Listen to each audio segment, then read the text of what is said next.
पास। अब मैं आगे इसको कंटिन्यू कर रहा हूं, और मैं कंटिन्यू करते टाइम जो नेक्स्ट जो बोहर मॉडल का सक्सेसफुल अचीवमेंट है वो ये है कि ये एनर्जी के कैलकुलेशन की भी बात करता है कि आप एनर्जी भी कैलकुलेट कर सकते हैं किसी भी इलेक्ट्रॉन की। आपने कल वेलोसिटी कैलकुलेट कर ली थी, आपने कल रेडियस कैलकुलेट कर ली थी। रेडियस जब आपने कैलकुलेट की थी तो वो क्या आई थी, R N is equals to R naught into N square by Z angstrom, यानी कि 0.529 into N square by Z angstrom. ये तो आपकी रेडियस आ गई थी एनएथ सेल की। किसी भी सेल में जिसमें इलेक्ट्रॉन रिवॉल्व कर रहा है उसको आप ऐसे डील कर सकते थे। आपने कल वेलोसिटी भी कैलकुलेट करी थी 2.18 into 10⁸ Z by N centimetre पर सेकंड। आपने ऐसे करके वेलोसिटी कैलकुलेट कर दी थी।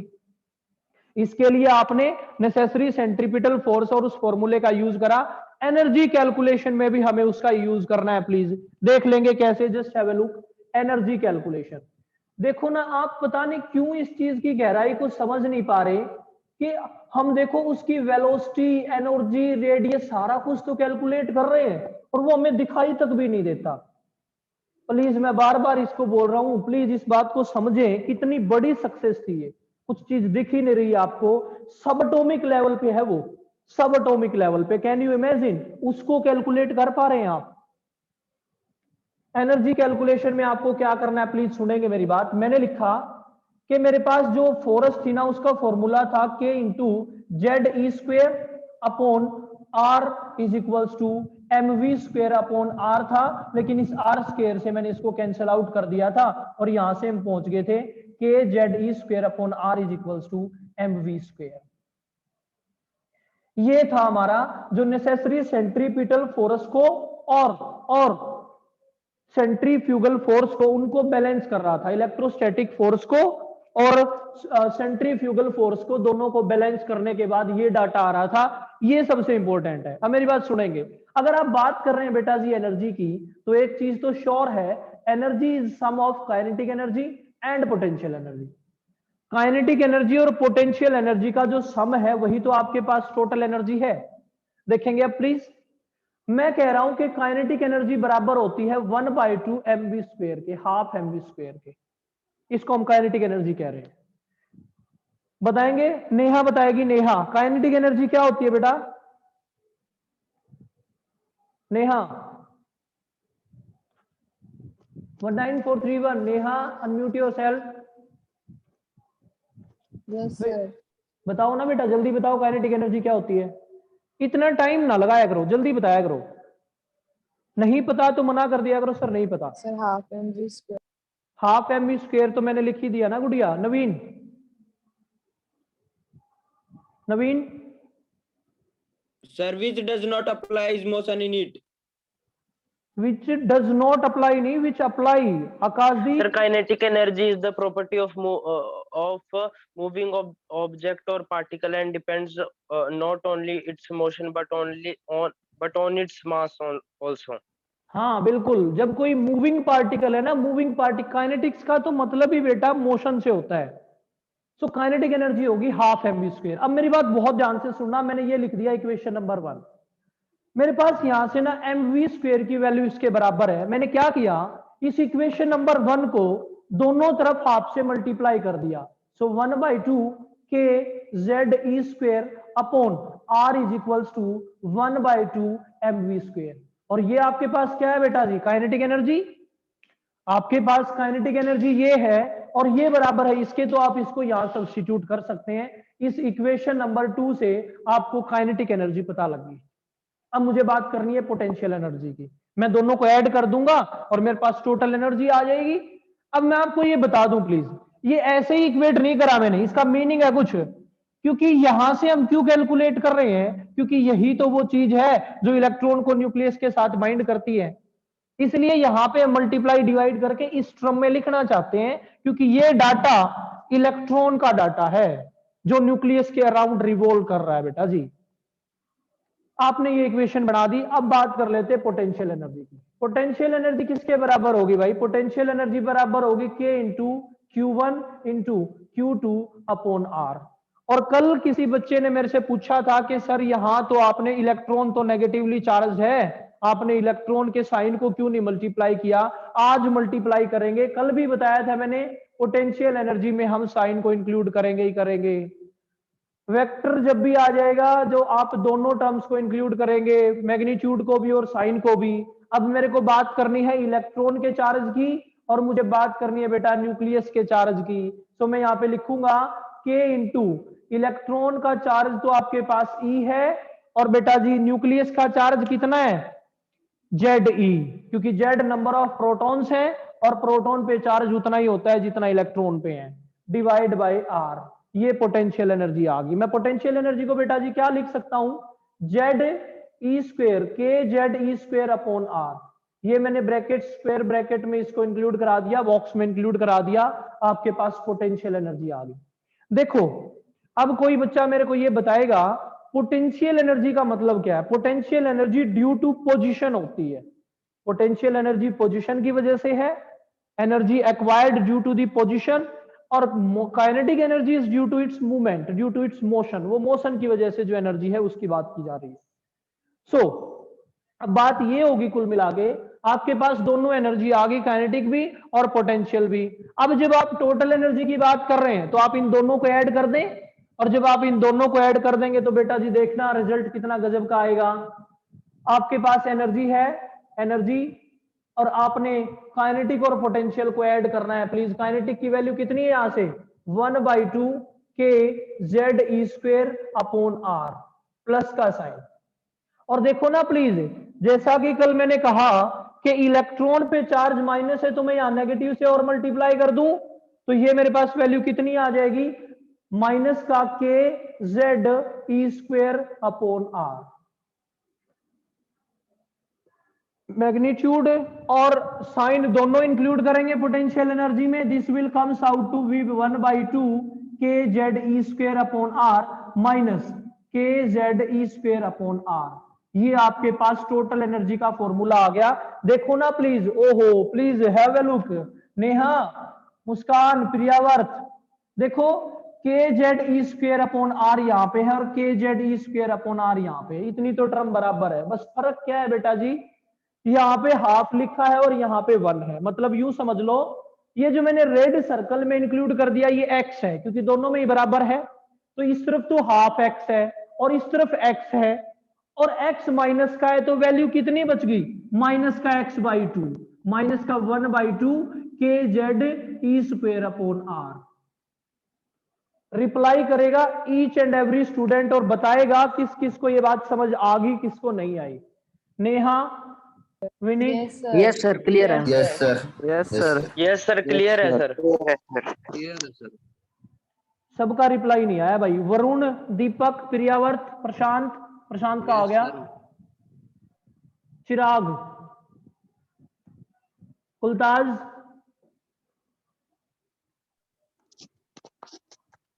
ठीक है कुलताज।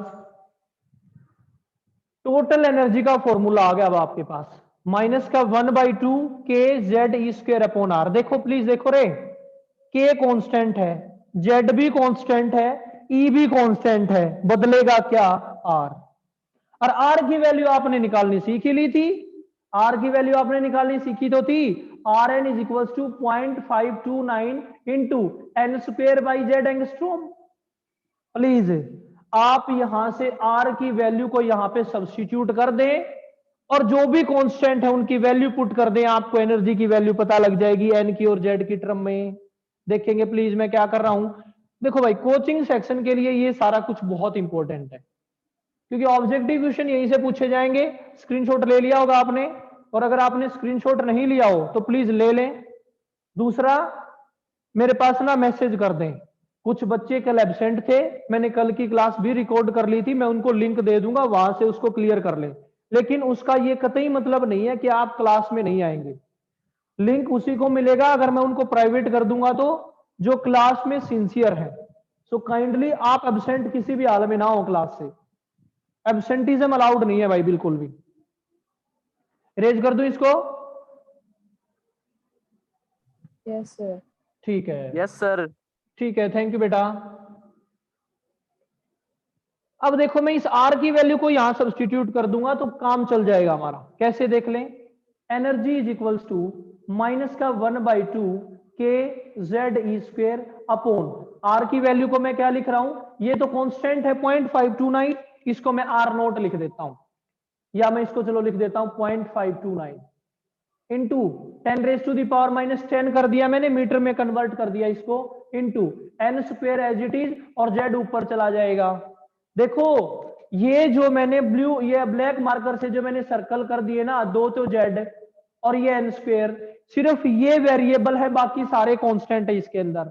इन सब की वैल्यू सब्स्टिट्यूट करने के बाद NH सेल की एनर्जी का फॉर्मूला आएगा माइनस का 13.6 इंटू जेड स्क्वेयर, क्योंकि जेड से जेड मल्टीप्लाई होके स्क्वेयर हो गया होगा बेटा जी, divide by n square, unit मैंने पुट कर दी इलेक्ट्रॉन वोल्ट पर एटम, ये इसकी यूनिट है।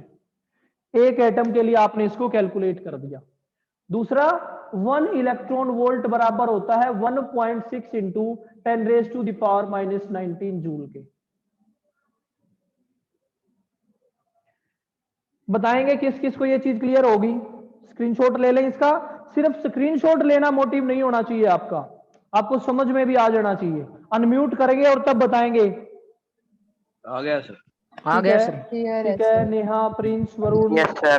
आकाशदीप, प्रियावर्त, ठीक है, ठीक है। नवीन, लोअर योर हैंड। हिमांशु, ठीक है। ये सिचुएशन थी भाई, देखो ना, अब आप समझ के देखो। अब आप रिप्लाई करेंगे, मैं क्वेश्चन पूछ रहा हूं, जिसको नहीं पता होगा वो ऑनेस्टली बता देगा सर मुझे नहीं पता। सबसे पहले निखिल अनम्यूट करेगा खुद को, नहीं पता तो बता दे मेरे को सर नहीं पता, कोई बात नहीं, लेकिन रिस्पॉन्ड जरूर करें। निखिल 19399, जो नहीं रिप्लाई करेगा मैं उसको रिमूव कर रहा हूं क्लास से।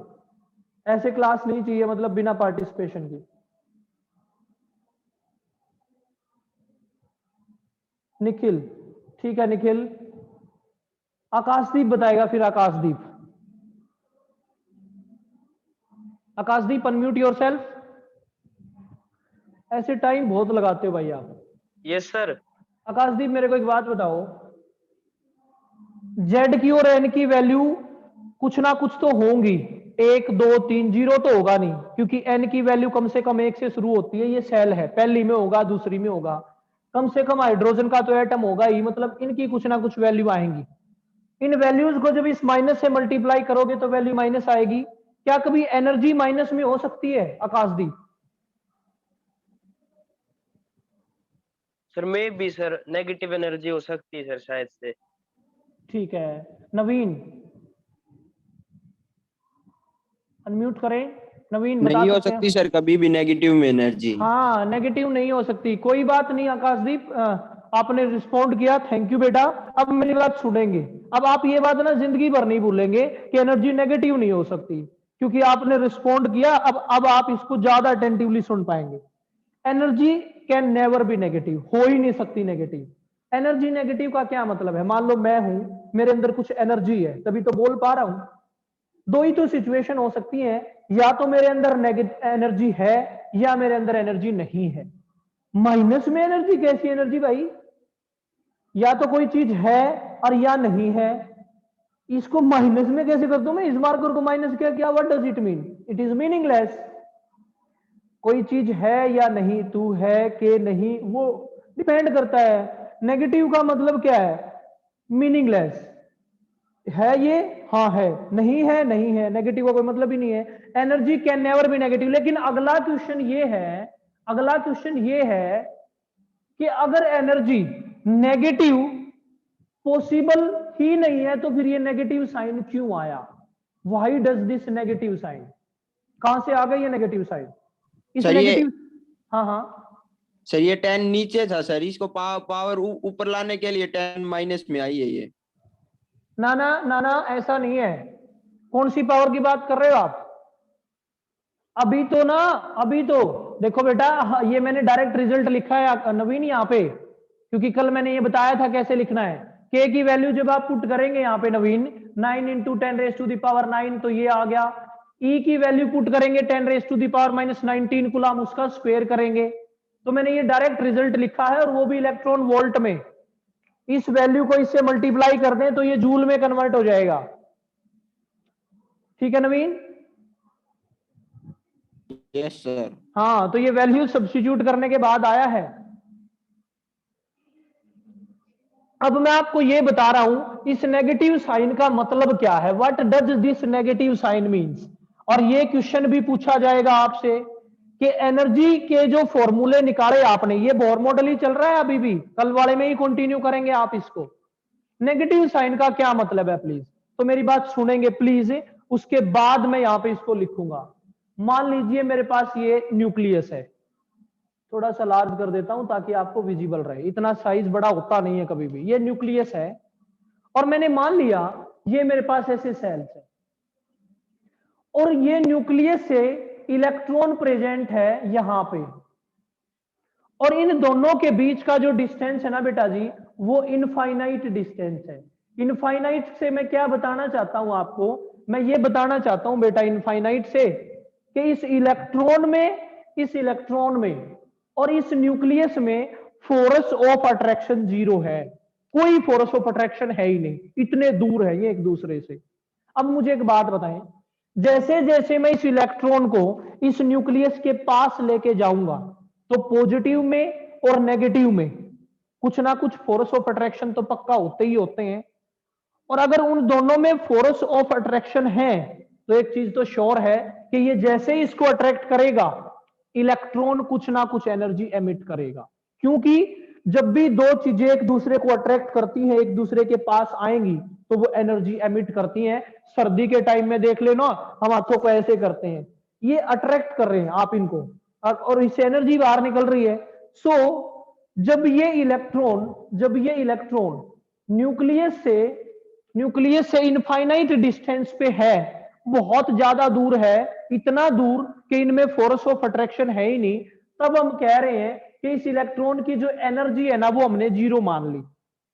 और भाई एक बात बताओ, जैसे ही ये इलेक्ट्रॉन न्यूक्लियस के पास जाएगा, तो ये एनर्जी को आप कह रहे हो फोर्स ऑफ अट्रैक्शन की वजह से एनर्जी को एमिट करेगा, छोड़ेगा।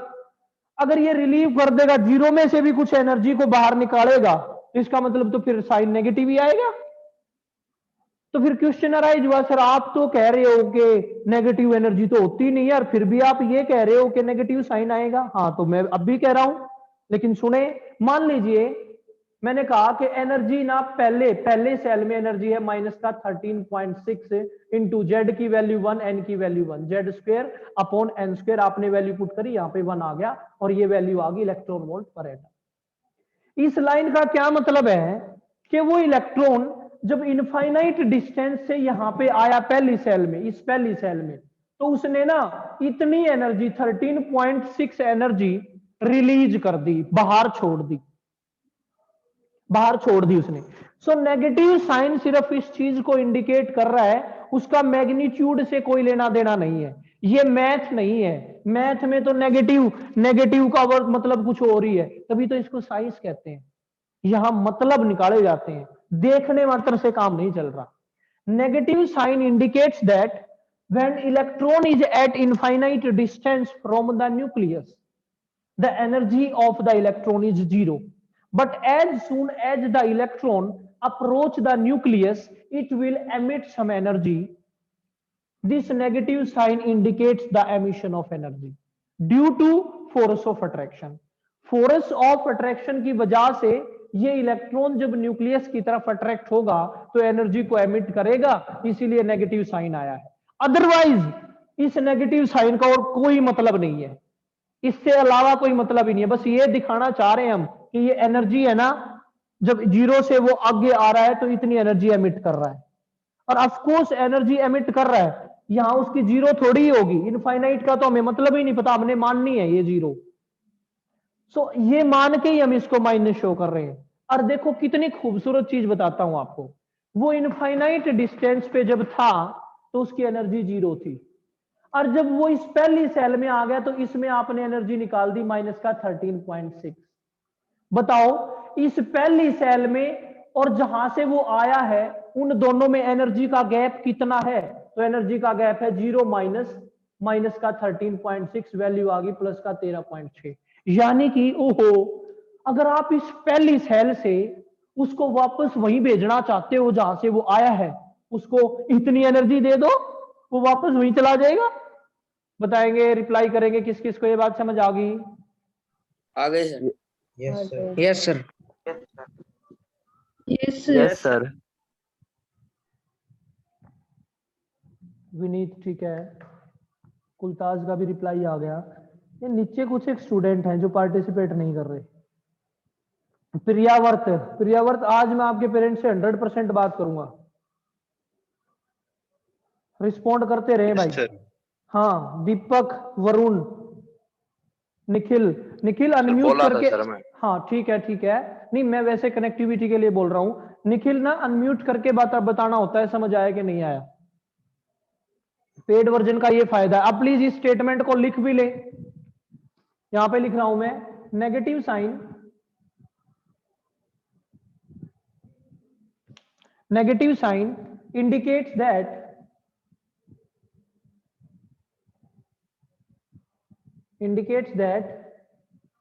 energy is emitted by the electron, energy is emitted by the electron due to force of attraction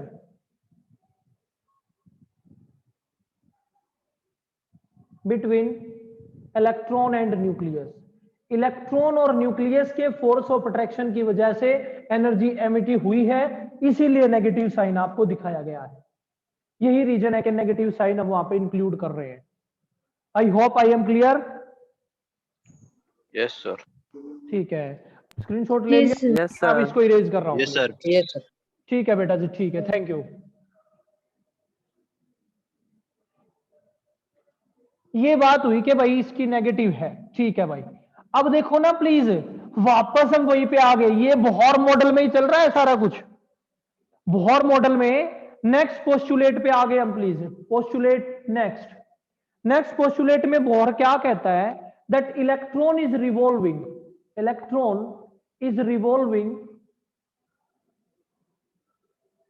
around the Correct. nucleus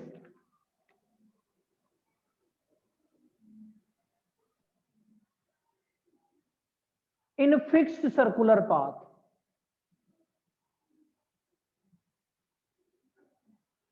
Electron is revolving around the nucleus in a fixed circular path called orbits. एक number का question पूछा जाएगा ये, define orbits. Orbits क्या होते हैं? तो Bohr के अकॉर्डिंग इलेक्ट्रॉन जो है ना, वो न्यूक्लियस के अराउंड फिक्स सर्कुलर पाथ में रिवॉल्व कर रहे हैं, और इन फिक्स सर्कुलर पाथ को ना बेटा ऑर्बिट्स का नाम दिया गया है। प्लीज प्लीज, ऑर्बिटल नहीं कहा मैंने, ऑर्बिट्स कहा है, ऑर्बिट्स। जैसे अगर ये मेरे पास है न्यूक्लियस, तो ये फिक्स जो सर्कुलर पाथ है, इन फिक्स सर्कुलर पाथ को बोहर ने कहा ये ऑर्बिट है। ये पहला ऑर्बिट है, ये दूसरा है, ये तीसरा है। और उसने कहा अगर आप पहले ऑर्बिट की बात कर रहे हो n इज इक्वल्स टू 1 की, तो उसको k नाम दिया उसने। अगर n इज इक्वल्स टू 2 की बात कर रहे हो तो l, अगर 3 की बात कर रहे हो तो m, 4 की बात कर रहे हो तो n एंड सो ऑन। ये उसने इन सेल के नाम दिए, k l m n, ये सेल्स के नाम दिए उसने। सर कहाँ तक होती हैं ये शेल्स? ये सेल बेटा कहीं तक भी हो सकते हैं। कहां तक होते हैं ये भी बता दूं मैं आपको। हमारे पास जो पीरियोडिक टेबल है ना बेटा, उसमें F ब्लॉक तक एलिमेंट है। मैक्सिमम जो एलिमेंट्स नोन है ना हमें आज तक जो पता है वो 114 है। उन 114 में जहां तक इलेक्ट्रॉन हम भरते हैं वो हम 6 तक भरते होते हैं। K L M N O P ऐसे फिल करते हैं। P के बाद अगर सपोज करो हमें 50 एलिमेंट और नए डिस्कवर कर लिए, तो हम इनको और आगे एक्सटेंड कर देंगे। K L M N O P Q, alphabet तो आते ही अपने, ABCD तो आती हैं, इनको आगे बढ़ा देंगे। क्यों बढ़ा रहे हैं हम इनको आगे? ताकि हमें सुविधा रहे, हमें कन्वीनियंस रहे, हमारी जो आगे आने वाली पीढ़ी है ना वो इनको समझ पाए, इनको सीख ले वो। इनका सर इनको सीखने से क्या हो रहा है, इनको सीखने से ही डिस्कवरी हो रही है। बोहर था ना जो, वो उनका साइंटिस्ट जो बोहर जिसने ये मॉडल दिया, ये इनका स्टूडेंट था इन रदरफोर्ड वगैरह का, शाना था बहुत। इसने सबके एटम थोड़े थोड़े सबके मॉडल चुराए और अपना मॉडल चिपका दिया, निकल है बोहर मॉडल आ गया ये, और इतना कमाल का रिजल्ट दे रहा है ये। सब कुछ फॉलो कर रहे हैं हम, तो इनको कहीं सर तक भी लेके जा सकते हैं। ये हम पे सर डिपेंड करता है कहां तक हम पढ़ना चाहते हैं इसको। हाँ सर हाँ प्लीज। आगे ये तो KLMNOP है सर, ये आगे जेड तक चले गए और एलिमेंट्स डिस्कवर होते ही चले गए, तो फिर ये सर और भी आगे 50 अगर डिस्कवर हो गए तो ये कैसे कौन सी सेल में नाम देंगे सर? अल्फाबेट तो खत्म हो जाएंगे। अल्फाबेट खत्म हो जाएंगे तो फिर स्पेशल नाम दे देंगे उनको, A1 A2 B1 B2। अपने लिए तो नाम दे रहे हैं हम, ये के किसी से पूछ के थोड़ी दिया था, ऐसे ही साइंटिस्ट अपने अपने नाम पे रख देते हैं इनको। तो उनको रख, पर कैन यू इमेजिन साइंस को आते हुए इतना टाइम हो गया और आज तक 114 एलिमेंट्स ही नोन हुए हैं। और वैसे बता दूं, मैक्सिमम जो नेचुरल एलिमेंट है ना, जो नेचर में अवेलेबल है, मोस्ट ऑफ देम हमने ऑलरेडी डिस्कवर कर लिए। अब तो जो नए एलिमेंट है ना, वो आर्टिफिशियल बनाए जा रहे हैं। न्यूक्लियर रिएक्शंस होती हैं, उनको तोड़ तोड़ के आर्टिफिशियल बना रहे हैं हम। अदरवाइज तो मोस्ट ऑफ द जो नेचुरल एलिमेंट है, नेचर में, नेचर का तो हमें पता ही है ना, हम अपने अराउंड जितने भी एलिमेंट्स हैं उनके बारे में हम सबको, आयरन नेचर में, एनवायरमेंट एयर में जो भी कुछ एलिमेंट है, नाइट्रोजन ऑक्सीजन हीलियम, उन सबका तो अपने को पता ही है ऑलरेडी। इतनी दूर नहीं पहुंच पाएंगे नवीन, कभी भी नहीं पहुंच पाएंगे, क्योंकि इतने एलिमेंट है ही नहीं। बाकी तो फिर आर्टिफिशियल हैं। और कमाल की बात बताऊं आपको, उन आर्टिफिशियल के नाम भी लिखने सीखेंगे हम अगली यूनिट में। तो आप थोड़ा सा दिल को थाम के बैठ जाएं। और अगली यूनिट का नाम ही ये है, classification of element and periodicity in properties. तो उसमें अपने को यही तो करना होगा। तो ये सेल्स है, ये उसने बताया कि भाई इलेक्ट्रॉन फिक्स सर्कुलर पाथ में रिवॉल्व कर रहे हैं, उनको ऑर्बिट कहते हैं। Is it clear? यहां तक बता देना प्लीज। Yes, sir. हाँ Yes, sir. ये बोहर के मॉडल्स के ना, बोहर के मॉडल्स के पोस्टुलेट्स खत्म हो गए प्लीज। अब प्लीज इसके क्वेश्चंस पे फोकस करें। अब कल आपको ना इनके फॉर्मूले याद होने चाहिए, डायरेक्ट आपके दिमाग में सेट होने चाहिए ये तीनों ही फॉर्मूले, एनर्जी, रेडियस और वेलोसिटी। तरीका मैं बता देता हूं कैसे करना है। रेडियस जो है, रेडियस वो था A0 into N square by Z. ये थोड़ा डिफरेंट है रेडियस, याद करना ही पड़ेगा, कोई सोल्यूशन नहीं है। ड्राइव करने नहीं बैठ जाएंगे जब अपने से जेई में या नीट में क्वेश्चन पूछा जाएगा। एनर्जी का हमने अभी निकाला माइनस का 13.6 into Z square by N square, electron volt पर एटम, यूनिट का खास ध्यान रखें। और आपने अभी अभी कैलकुलेट किया वेलोसिटी का भी, एनएच सेल की वेलोसिटी हम निकालते हैं 2.18 into 10⁸ Z by N centimetre पर सेकेंड। मैं कैसे याद रखता हूं सुनेंगे। एनर्जी और वेलोसिटी को मैं एक ही नजर से देखता हूं। एनर्जी और वेलोसिटी को मैं देखता हूं कि दोनों में जेड बाई एन है, दोनों में जेड बाई एन है, लेकिन एनर्जी में स्क्वायर है दोनों का ही और वेलोसिटी में स्क्वायर नहीं है किसी का भी। और रेडियस को आपको याद ही करना पड़ेगा, ऊपर एन स्क्वायर है नीचे जेड है, ऊपर एन स्क्वायर है नीचे जेड है, आपको याद ही करना पड़ेगा। अब मेरी बात सुनेंगे प्लीज, कमाल की बात सुनेंगे। अब आप मान लो मुझे हाइड्रोजन एटम की बात करनी है, फॉर हाइड्रोजन एटम। ये जो बोहर का मॉडल है ना, ये सिर्फ उन एटम या आयन के लिए एप्लीकेबल है, अभी हम इसकी लिमिटेशन भी पढ़ेंगे। सिर्फ उनके लिए एप्लीकेबल है जिनमें एक इलेक्ट्रॉन है, सिंगल इलेक्ट्रॉन। एक से ज्यादा इलेक्ट्रॉन आते ही बोहर मॉडल ने घुटने टेक दिए, उसको समझ ही नहीं आता मल्टी इलेक्ट्रॉन के लिए कैसे अप्लाई करना है। So this is applicable only for single electron, इसीलिए मैंने हाइड्रोजन लिखा है यहां पे। अगर मैं हाइड्रोजन एटम के लिए बेटा जी पहली सेल की रेडियस की बात करूं तो कितनी आएगी, R1 is equal to A0 into N. पहली सेल की बात कर रहा हूं मैं, Z1 है, वैल्यू आ गई A0 और A0 बराबर होता है 0.529 एंगस्ट्रॉम के। कुछ किताबें इसको 0.53 एंगस्ट्रॉम भी लिख देती हैं। देखो ना रे, मतलब कुछ दिख भी नहीं रहा हमें, ये न्यूक्लियस है और ये पहली सेल है, इनके बीच का डिस्टेंस निकाल रहे हो तुम। तभी तो यार साइंस इतनी कमाल की चीज है। पर तुम चेतन शून्य आदमी हो, तुम इस चीज पे फोकस ही नहीं कर रहे, कितना कमाल कर रहे हैं हम। प्लीज इन चीजों को फील करें, महसूस करें, क्या पढ़ रहे हैं, कितना मतलब देखो ना, हम फोन यूज करते हैं, हम वेब कैम यूज करते हैं, हम ब्लूटूथ यूज करते हैं। Can you imagine, these are such a wonderful things. उनके लिए ही कर रहे हैं, कहीं इलेक्ट्रॉन घूम रहे होंगे यहाँ पे। सो ये कैलकुलेट कर दिया आपने पहली सेल के लिए, आपने रेडियस निकाल दी। ऐसे ही दूसरी तीसरी किसी भी सेल के लिए निकाल सकते हैं। मैं ये क्यों बता रहा हूं आपको, क्योंकि मुझे कमेंट इस ना एनर्जी पे करना है, एनर्जी पे। इससे मैं आपको बहुत बढ़िया रिजल्ट बता रहा हूं। अगर मुझे हाइड्रोजन एटम के लिए पहली सेल में जो इलेक्ट्रॉन रिवॉल्व कर रहा है उसकी एनर्जी पे बताना है कितनी एनर्जी होगी, मैंने वैल्यू पुट कर दी माइनस का 13.6 इलेक्ट्रॉन वोल्ट पर एटम। ये नेगेटिव, नेगेटिव तो बस ये इंडिकेट कर रहा है एनर्जी रिलीज हुई होगी, बाकी तो इसका कोई मतलब नहीं है, मैग्नीट्यूड से मतलब है बाकी तो अपने को इतनी एनर्जी है पहले। चल अगर मैं अब E2 की बात करूं, E2 की, E2 इज इक्वल्स टू, अगर मेरे को निकालनी है 3.6 इंटू एन की वैल्यू पुट करें प्लीज, वहां पे एन की वैल्यू पुट करें और जेड की, Z1 हो गया, N2 पुट करें, 2 का स्क्वायर वैल्यू आएगी माइनस का 13.4 इलेक्ट्रॉन वोल्ट पर एटम। ओहो, अब देखें आपने पहली सेल में जो इलेक्ट्रॉन रिवॉल्व कर रहा है उसकी एनर्जी निकाल दी, दूसरी में जो रिवॉल्व कर रहा है उसकी एनर्जी निकाल दी। अब बताएंगे मेरे को, बताएंगे इन दोनों में से कौन सी वैल्यू बड़ी है, पहली के दूसरी। अनम्यूट करें सभी और बताएं कौन सी वैल्यू बड़ी है। फर्स्ट। E2 बड़ा है सर, E2 भाई सेकंड बड़ा है सर। गुड़िया नेगेटिव को देखें आप, ये वैल्यू बड़ी है। अब प्लीज समझेंगे इसको, समझेंगे इसको, मैंने क्या कहा ये नेहा, देखो ये न्यूक्लियस है, मान लो ये मेरे पास पहली सेल, ये दूसरी सेल। अभी मैं डिस्कनेक्ट हो जाऊंगा, शायद लाइट चली गई, तो प्लीज कोई डिस्टरबेंस क्रिएट ना करें क्लास में।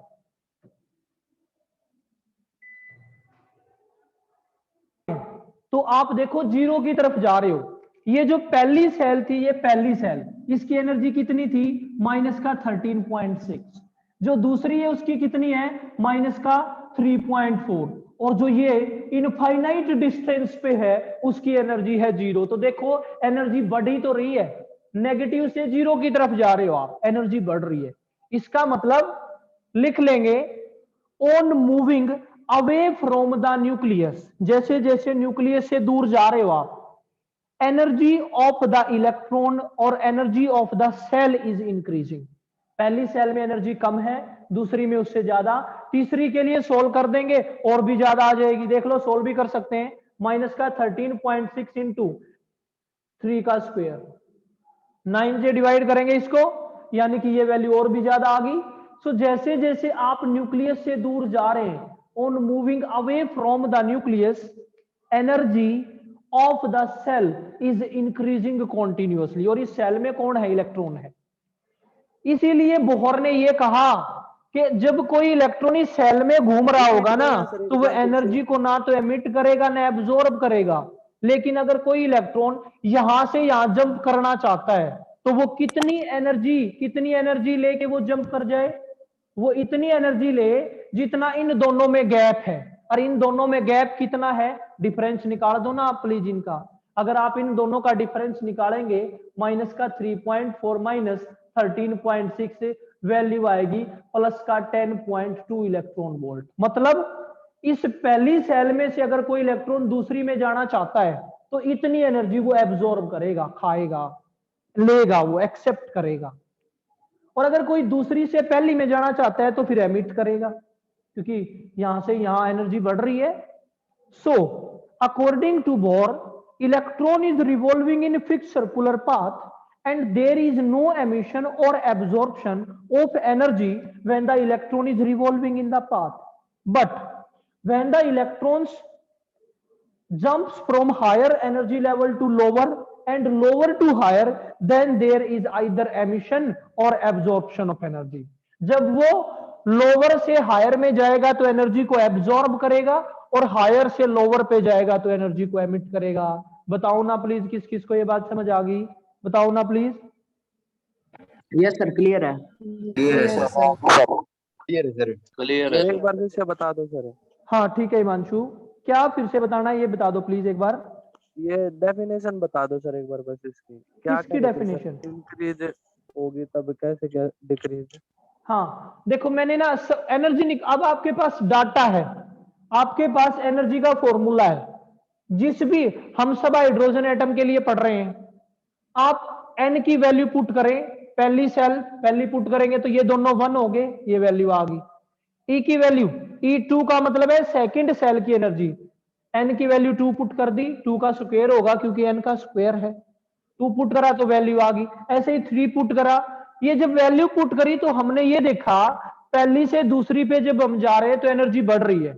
अब सपोज करो अगर मैं एन की वैल्यू इन्फिनिटी पुट कर दूं तो मैं ई इन्फिनिटी भी निकाल सकता हूं। ये लो मैंने लिखा E infinity is equals to minus का 13.6 Z1 हो गया और इन्फिनिटी का स्क्वायर, किसी के भी डिनोमिनेटर में इन्फिनिटी हो वैल्यू 0 हो जाएगी, यानी कि 0, यानी कि जब ये इन्फिनिटी पे रखा है तो इसकी एनर्जी 0 है।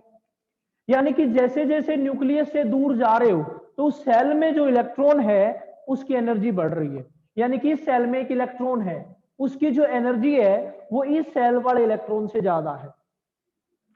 Is it clear? अब प्लीज बोहर मॉडल के पोस्टुलेट्स कल क्लास में पूछूंगा, पोस्टुलेट्स ऑफ बोहर मॉडल मैं लिख भी दे रहा हूं, कल सबका नंबर आएगा प्लीज। हाँ जी प्लीज बोलो। जेड की वैल्यू 1 ही होगी, कुछ भी हो सकती है। किसकी वैल्यू? जेड की। जेड की वैल्यू चेंज हो सकती है लेकिन नंबर ऑफ इलेक्ट्रॉन चेंज नहीं होंगे। कैसे? देख लो, ये भी देख लो। बोहर का मॉडल सिर्फ सिंगल इलेक्ट्रॉन के लिए एप्लीकेबल होता है, सिंगल इलेक्ट्रॉन के लिए। मान लो मैं लिख दूं He पॉजिटिव, जेड तो इसका 2 है लेकिन ये सिंगल इलेक्ट्रॉन है, इसके लिए भी आप ये सारे फॉर्मूले अप्लाई कर सकते हो। लिथियम का अगर एटॉमिक नंबर 3 है तो उसमें से Li2 पॉजिटिव कर दें आप इसको, एटॉमिक नंबर भले ही इसका 3 है लेकिन नंबर ऑफ इलेक्ट्रॉन तो इसमें एक ही है, इसके लिए भी सारे फॉर्मूले अप्लाई कर सकते हो। तो जेड बदल सकता है। मैं तो बस ये कह रहा हूं कि ये जो भी बोहर ने कैलकुलेट किया वो सिंगल इलेक्ट्रॉन स्पीसीज के लिए एप्लीकेबल है, जेड वेरी कर सकता है लेकिन इलेक्ट्रॉन एक ही रहेगा। Please, is it clear? Yes, sir. हाँ, अब मेरी बात गौर से सुने। अब मैं मतलब अराउंड 1 to 2 होमवर्क सेंड करूंगा, वो होमवर्क सभी स्टूडेंट्स का मेरे पास आ जाना चाहिए हर हाल में। I am about to end this meeting, time over हो गया, so please have a great day. और मैं इसका लिंक प्रोवाइड कर दूंगा, like share and subscribe. Thank you, have a great day.